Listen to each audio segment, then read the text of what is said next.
Ouais, le setup est un peu expérimental, mais si ça fonctionne bien en termes de son, pourquoi pas le garder? Donne-moi ton avis en commentaire. C'est pile le moment qu'ont décidé les voisins pour faire des travaux. Évidemment. Quand on parle de mode un peu controversé, surtout dans le domaine de l'alimentation, je pense que ce qui saute à l'esprit, c'est le véganisme. S'il vous plaît, ne sautez pas sur vos claviers en mode « Oh, le véganisme, c'est un mode de vie, c'est le végétalisme qui est un mode d'alimentation ». En fait, je le sais et je m'en fous. L'autre jour sur mon Discord, parce que oui, j'ai un Discord sur lequel il y a une communauté super sympa et assez renseignée sur le domaine du sport et de la musculation, et tu peux venir discuter avec eux. Et aussi j'ai un Insta sur lequel je donne des conseils tant qu'à faire.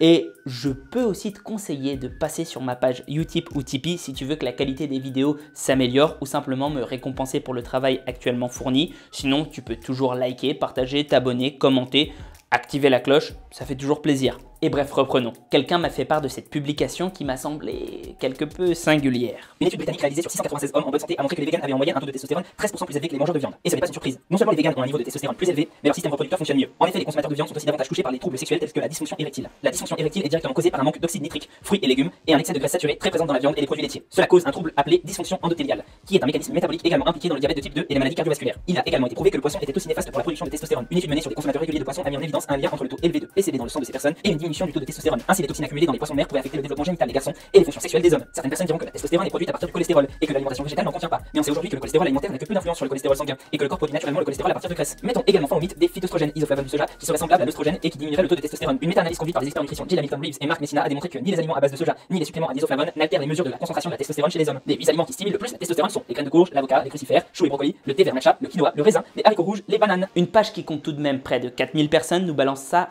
au KLM. Je pense qu'il faut en faire un exemple car en termes de techniques de manipulation sur des sujets musculation, c'est un peu le lauréat toutes catégories confondues, sans exagération. Un petit peu, mais vraiment pas beaucoup. Ça montre aussi une chose, que la cause te parle d'un point de vue éthique, que tu connaisses des gens adorables qui la suivent. Spéciale dédicace à Blouson au sommet, un amour ce type. La sympathie, ça ne veut pas dire qu'il y a une bonne qualité des informations. On aura pu le constater avec le drama Thomas Sirix et le Vox menteur. Ces vidéos sont de qualité, pour autant il n'est pas très sympathique. Enfin, sachons mesure gardée, il n'est pas très sympathique d'après ce qu'on a pu en entendre, mais on n'a pas eu son son de cloche. Mais bon, donc je vais tenter d'expliquer pourquoi ce post me révolte à ce point. D'abord, commençons par consulter les sources. Une étude sur le cancer de la prostate et les niveaux hormonaux. Une sur les polluants dans la chaîne aquatique qui affectent les niveaux de testostérone. Et une sur le soja et la qualité du sperme chez les hommes. Donc du coup, au moins 50% de l'article passe à la trappe parce qu'il n'y a pas de source pour les affirmations qu'il donne. Et ce qui est avancé sans preuve peut être rejeté de la même façon. En fait, je préciserai plutôt ce qui est avancé sans preuve et qui semble aller contre le sens commun. Si tu dis le ciel est bleu ou la terre est ronde, oh, je vais me faire des ennemis platistes. Pas besoin d'apporter des preuves incroyables. En revanche, plus une affirmation est suspicieuse, nouvelle ou importante, plus elle mérite d'être expliquée. Voici ce qui dégage à mon sens. Tout le truc sur la dysfonction érectile, le diabète et les maladies cardiovasculaires. À mettre dans le même sac le cholestérol alimentaire qui n'aurait pas d'impact sur la testostérone. Et enfin la liste des aliments qui augmentent soi-disant la testo. Pour ces trois choses-là, je ne dis pas que c'est faux, hein. Je dis juste que c'est suspicieux et qu'il n'y a aucune source pour appuyer ça. Donc je ne peux pas le croire et à mon humble avis, tu ne devrais pas le croire non plus. À la rigueur, ça peut te servir de piste pour aller faire tes propres recherches. Pour la suite, on passe à quelque chose de plus grave à mon sens. La source qu'il cite pour justifier que l'isoflavone, ce qui est contenu dans le soja, ça ne réduit pas le taux de testostérone, elle ne dit pas ça. L'étude en question s'intéresse à la qualité du sperme. Elle dit que le soja ne l'affecte pas, mais elle ne dit tellement rien sur la testostérone que quand on tape justement testostérone dans la barre de recherche, donc si on fait un CTRL F, on ne trouve qu'une citation d'un article sur des lapins, donc des herbivores. En gros, des effets d'une plante, du soja, sur la testostérone d'herbivores. Il y a peu de chances que les résultats soient applicables aux humains. Notons que pour ce qui est des perturbateurs endocriniens, alors là, l'étude donne raison à la publication Facebook. Et je n'ai rien à redire, c'est malheureusement connu que les poissons subissent tout ce qu'on leur balance dans la gueule et que si on mange de ces poissons, on finit par avoir le karma qui nous revient en pleine tronche. Maintenant, attaquons-nous à ce qui m'a décidé à en parler en vidéo, c'est-à-dire le gros titre. Alors comme ça, les véganes ont un taux de testostérone supérieur à la moyenne des omnivores, avec ce schéma-là qui te montre qu'ils ont plus de muscles. Plongeons-nous dans la référence en question pour vérifier. Ce qui est dit dès le début, dès l'abstract, c'est que les véganes ont un taux d'hormones de croissance, ou plus particulièrement d'IGF-1, inférieur de 9% aux omnivores. Oui, on dirait que ça n'a pas de rapport, mais je t'assure que si, ça arrive. Et aussi qu'ils ont effectivement un taux de testostérone absolu supérieur à ces derniers. Sauf que dans la foulée, il est aussi dit que c'est compensé par une hausse de la SHBG, en termes plus développés, Sex Hormone Binding Globulin. Et donc que le taux de testostérone libre est identique entre les véganes et les omnis. Alors, qu'est-ce que c'est ? C'est la mer Noire. Basiquement, sans aller dans le fond, dans les détails, la SHBG est une hormone qui se lie à la testostérone pour en limiter les effets androgènes. La prise de muscle en fait partie. Sa production est régulée par le fameux taux d'IGF-1.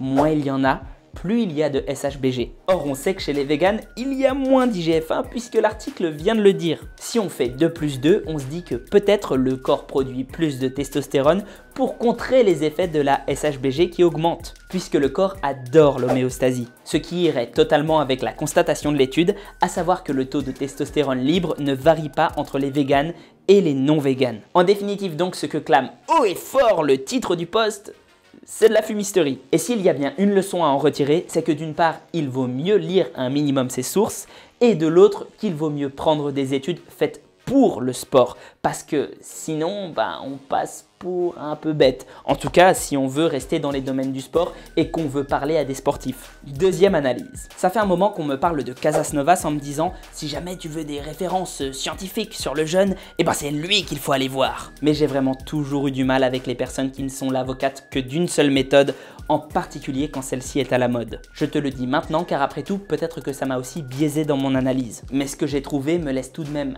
assez dubitatif par rapport au miracle qu'il annonce. J'ai donc regardé une de ses vidéos et je ne vais franchement pas tout détailler, mais juste me contenter d'un morceau de ce qu'il dit. Alors ne me menez pas un procès pour ça, on va se concentrer sur les éléments qui m'ont le plus titillé. Déjà, il commence la vidéo en nous expliquant un tas de trucs vrais, mais qui n'ont aucun rapport avec le schmilblick. Il ne faut pas oublier que sa vidéo, c'est construire du muscle avec le jeûne. Or, tout ce qu'il nous dit, quand on lit les études qu'il cite, c'est que l'exercice aérobique, de cardio donc, conduit à une utilisation préférentielle des lipides quand on est en état de jeûne. Grosso modo que le cardio à jeun, pour une même quantité calorique dépensée, va nous faire consommer préférentiellement des graisses. Même si ça c'est probablement vrai, est-ce qu'on peut sauter à des conclusions aussi vite que lui le fait ?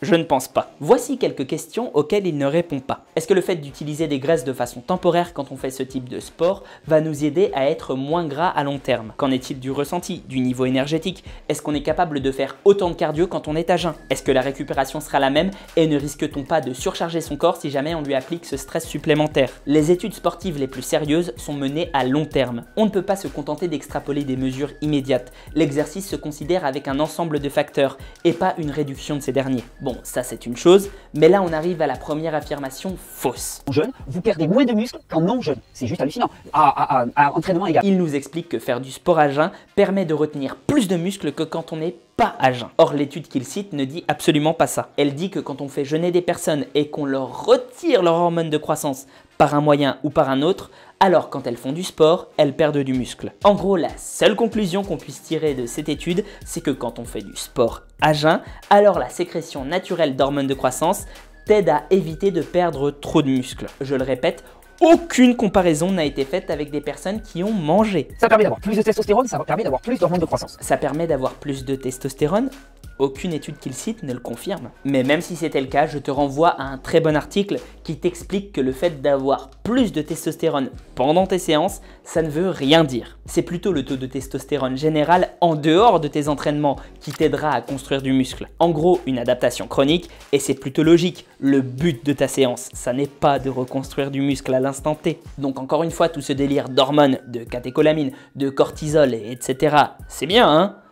Mais ça n'a pas de sens dans le contexte. La plupart des études qui ont utilisé ces indicateurs pour extrapoler des gains ou pertes de muscles à long terme se sont plantées. Et quand elles ne l'ont pas fait, c'était simplement qu'un autre facteur non pris en compte avait joué. Par exemple, le volume total de travail pendant la séance. Quand le corps a été privé de nourriture, au moment où on le nourrit, son assimilation, son utilisation des nutriments et son anabolisme est à son maximum. Mais évidemment que le corps va anaboliser un truc de fou après le jeûne, parce que le corps aime l'homéostasie. Et comme il y a eu une grosse phase de stress pour celui-ci, eh ben il va se reconstruire. Est-ce que ça veut dire pour autant qu'il y a un effet de surcompensation? Eh bien moi, je ne sais pas, ou en tout cas ça n'est pas le sujet de la vidéo. Mais si tu veux que j'en fasse une à ce sujet-là, n'hésite pas à le dire en commentaire. En tout cas, lui semble le sous-entendre sans avoir aucune preuve pour étayer ses propos. Pour finir, je vais revenir rapidement sur quelques petits points de sa vidéo qui m'ont dérangé en plus de ça. La première règle que je vais essayer de vous édicter, que je vais essayer de vous démontrer, c'est toujours s'entraîner à jeun. D'abord, il dit qu'il ne faut s'entraîner qu'en période de jeûne car c'est un état catabolique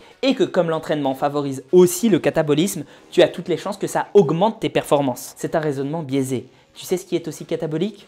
L'alcool.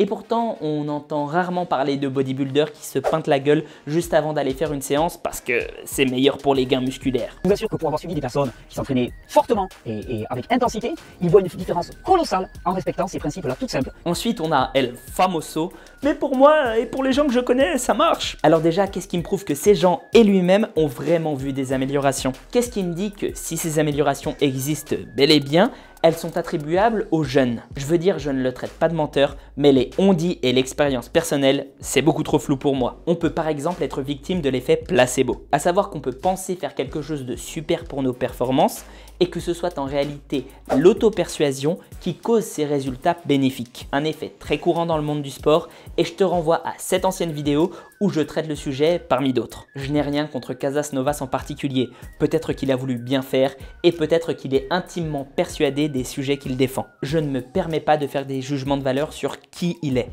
Tout le monde a le droit de se tromper, tout le monde se trompe, et moi le premier. En revanche, je ne vois que 3 explications possibles. Soit il ne connaît pas vraiment le domaine du sport et de l'exercice au niveau scientifique, mais il pense qu'il s'y connaît. Et dans ce cas-là, l'erreur est humaine. Encore une fois, je suis le premier à en faire et merci de m'aider à y remédier en commentaire. Soit il sait qu'il ne connaît pas vraiment le domaine du sport, mais il a quand même voulu faire une vidéo dessus pour partager ce qu'il pensait. Ça n'est pas dramatique dans ce cas, mais je pense que sa formulation des choses est un peu malhonnête. Car il ne dit à aucun moment que c'est ce qu'il pense ou ce qu'il a cru comprendre, mais bien la vérité absolue. Soit il est parfaitement au courant que ce concept des effets du jeûne sur le muscle n'a rien d'incroyable, mais il a décidé de faire ça pour le buzz et dans ce cas c'est un pur charlatan auquel je t'enjoins de ne jamais donner ta confiance. Pour être franc, je n'ai jamais regardé ses autres vidéos, mais quand je vois le peu de rigueur qu'il a sur celle-ci, j'ai pas trop envie de le faire. Sur ce, j'espère que tout ça t'aura contenté et n'hésite pas à m'envoyer des articles, posts, vidéos YouTube même, tu viens de le voir,